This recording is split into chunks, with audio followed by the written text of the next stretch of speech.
We don't have much information about how they're being treated. But We are hoping that the Iranian government is treating them observing international human rights standards. We are hoping that they are not put under any kind of coercion Torturous. or torture or anything like that. But they might not be. The I mean, they Iranian don't. prosecutor general has said that they have confessed to their crime. It is not clear to us exactly what is it that they're confessing to, because Baha'is cooperate in any question they're asked, they tell the truth.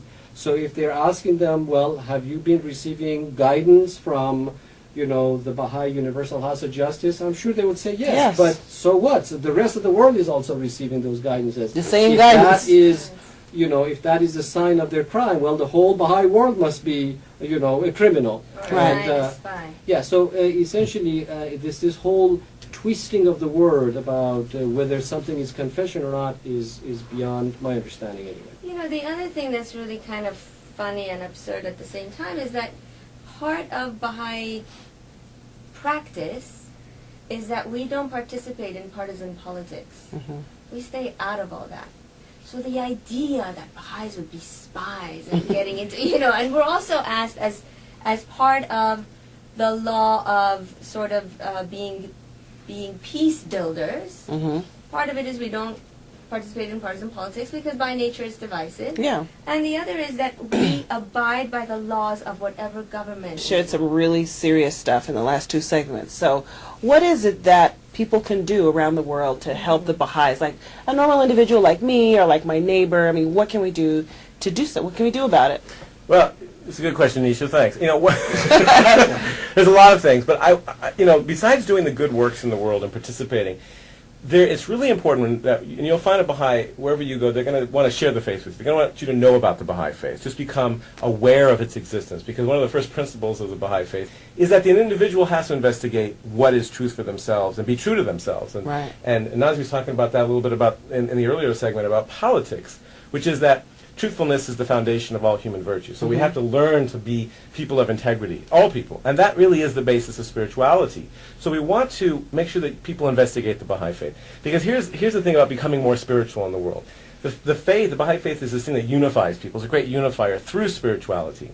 And the forces of darkness, which are somehow they get organized, they get put together, they get a manifesto, they get going down the block, and they create all kinds of havoc in the world. Right. And the people of goodwill all over the planet. Hapless victims. The billions of people live with their good feelings apart from each other and don't unite. So the world suffers from that lack of unity, of bringing those forces together. So the Baha'i faith is the way of bringing that spirituality together in the world at one time for the betterment of two things, peace and justice. Right. And so that's why we at this point don't point too much to how we're changing the world socially, because you know what? It's spiritually where most of the problems, and all my friends will say this, especially in this country, money's not the problem anymore, although we all have a little money problem right now. It's the lack of will to do great things now. And so people need to come together so we can solve the problems, because the isolation of trying to save the ocean and trying to save the atmosphere and trying to save the economy, if we look at everything separately, we realize there's a bigger issue. It's us. Right. So when we start solving our problems, which we say are somewhat spiritual, then those things will start to not necessarily disappear, but solve themselves. The root is spiritual. The root is spiritual. Yeah. Got it. Just building on what you were saying, the Baha'i faith is all about unity. And unity to me means connection.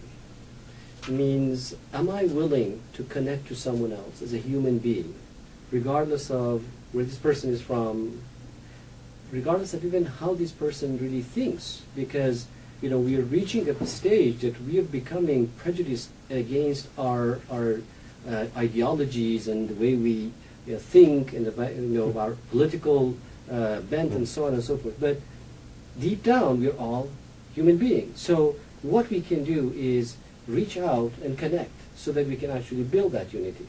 So at a personal level, this is what I think we all need to do. We need to reach out and connect to each other and build that unity that you talked about.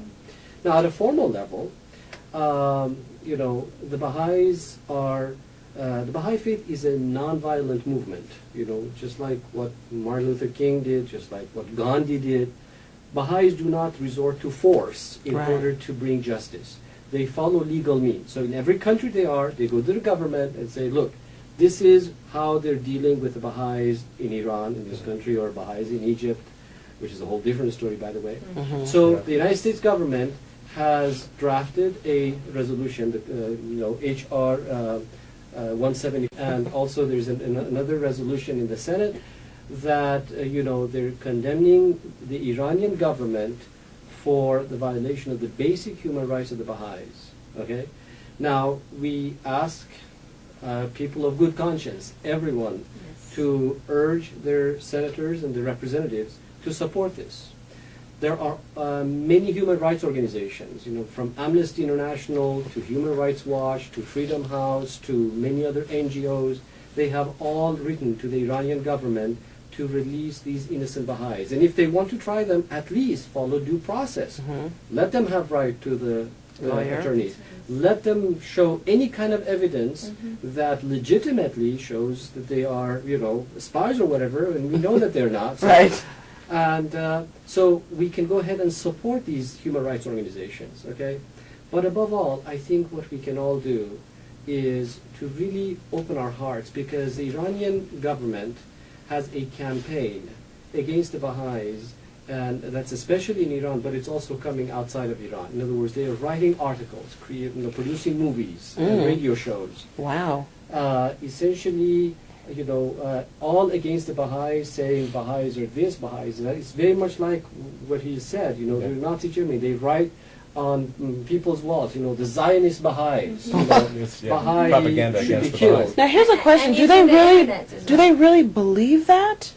I mean, are they It doesn't cuckoo, or make do a they difference. really It believe makes a that? difference. The reality is there are documents What's the published. difference is are they crazy or are they cruel? That's the difference. Are they crazy or are they insane? Right. I mean, Do yes. they really believe this, and so they're like, we have to do this because we believe, or are they just like, let's just make up something? I mean, what is the motive?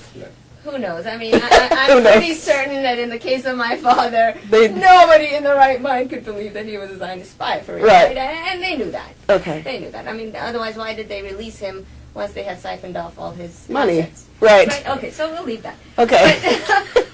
But there's also, I just wanted to add, there's published documents that have come in the hands of the United Nations and other agencies of the government of Iran, heads of the government, actually writing out. So this is not, some hypothesis that we have. Right. It's not a There's isolated actual instance. documents in which they say that they are waging a campaign to uproot this faith, exterminate this faith Wow. from the country entirely. Well, that country It's, and now it's, others. it's a systematic effort, Mm. very well organized at the highest levels of the Iranian government. Wow. Based on documents that have been obtained by United Nations Rapporteur on freedom of religion and belief, on several other freedom of expression and so on.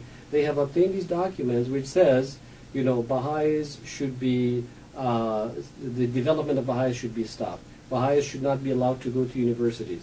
Baha'is, anybody who went to different ministries, that if you see Baha'is